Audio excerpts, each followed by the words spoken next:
Hebatnya Pak Prabowo nopo? Di saat semua kapal yang melintas dicegat kali Iran, 2 kapal Pertamina yang membawa minyak, atas diplomasi Pak Prabowo, kapal Indonesia boleh melewati Selat Hormuz. Itulah salah satu penyebab kenapa BBM Indonesia tidak naik. Kok bisa gitu loh? Sejak kapan kapal tanker Pertamina bisa lewat di Hormuz? Sejak kapan? Kok Miftah ini nggak pinter ya, nggak belajar dari kesalahan yang lalu-lalu. Sekarang kasih lagi berita hoax. Kamu itu membawa nama Gus, kamu itu seorang pendakwah, seharusnya memberi contoh yang baik kepada jemaah. Ini jemaah dikasih berita hoax, dibilang kapal tanker Pertamina bisa lewat di Selat Hormuz berkat diplomasi Prabowo.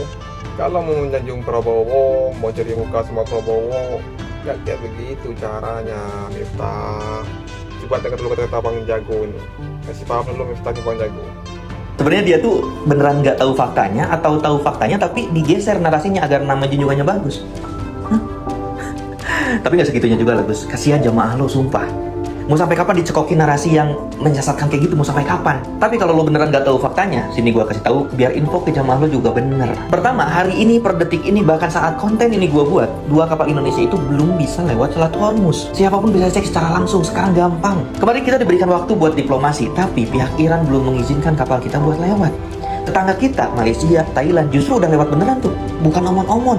Kedua, soal BBM di kita nggak jadi naik, itu tuh keputusan politik, karena opsinya cuma 2. Kalau nggak BBM naik, ya subsidinya membengkak. Dan pemerintah lebih memilih untuk menanggung subsidinya alias nombok. Nah pertanyaannya, siapa yang akhirnya menanggung subsidi ini?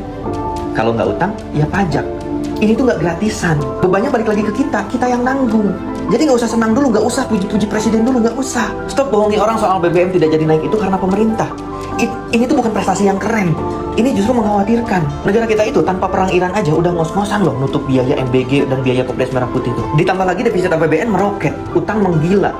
Apalagi dengan perang Iran sekarang. Kurs dolar aja udah 17.000 lebih sekarang. Mau gimana? Gue sebenarnya benci ngomong gini, tapi Indonesia udah benar-benar diambang bahaya. Makanya saya nggak panggil kamu Gus, karena kamu selalu ngomongnya ngaco. Jadi malas saya panggil Gus, panggil Miftah aja. Coba sapa lu tuh tukang es tuh. Es tehmu Cik Oke ra? Masih. Ya kono didol goblok.